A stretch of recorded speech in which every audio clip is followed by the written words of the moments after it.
আসসালামু আলাইকুম। আপনারা দেখছেন টেকনিক 23 ইউটিউব চ্যানেল আর আপনাদের সাথে আছি আমি হাসান। ভিউয়ার্স, আজকের ভিডিওতে আমি আপনাদেরকে দেখাবো যে কিভাবে আপনারা বিকাশ থেকে রিচার্জ করে মোবাইল রিচার্জ করে প্রতিবার ক্যাশব্যাক পাবেন।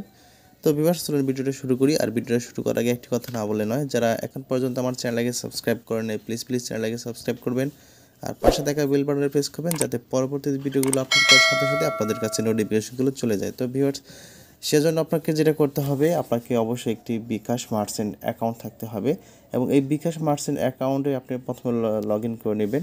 তো লগ ইন করার পরে আপনারা সেই বিকাশ মার্চেন্ট অ্যাকাউন্ট থেকে যদি আপনারা যতবার আপনাদের ফোনে রিচার্জ করবেন ততবারই কিন্তু আপনারা একটি ক্যাশব্যাক পাবেন। তো ভিউয়ার্স, আমি দেখাচ্ছি এখানে আমার দেখেন ব্যালেন্স হচ্ছে 72 টাকা। তো এবার আমি একটি আমার নাম্বারে রিচার্জ করব এবং রিচার্জ করার পরে দেখবেন ক্যাশব্যাক আমি পেয়ে যাব। তো 72 টাকা আছে। তো আমি এখান থেকে 30 টাকা মোবাইল রিচার্জ করব। তো সেজন্য আমি আমার একটা নাম্বারে 30 টাকা রিচার্জ করছি। তো ভিউয়ার্স, দেখতে পাচ্ছেন না, আমি এবার কিন্তু সেই 30 টাকা দিয়ে এবার আমি বিকাশের যে পিন নাম্বারটা আছে সেই পিন নাম্বারটা এখন দিয়ে দিব।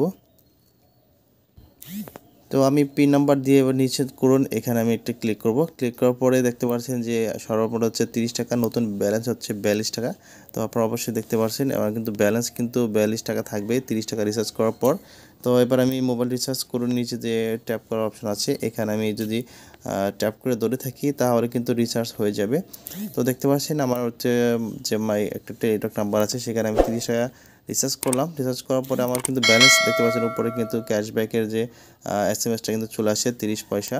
তো ভিউয়ার্স, দেখতে পাচ্ছেন আমার নতুন ব্যালেন্স কিন্তু 42 টাকা হওয়ার থাকার কথা, কিন্তু আমি যেহেতু 30 টাকা রিচার্জ করছি সেজন্য দেখতে পাচ্ছেন 30 পয়সা কিন্তু আমার ক্যাশব্যাক চলে আসছে, 42 টাকা 30 পয়সা।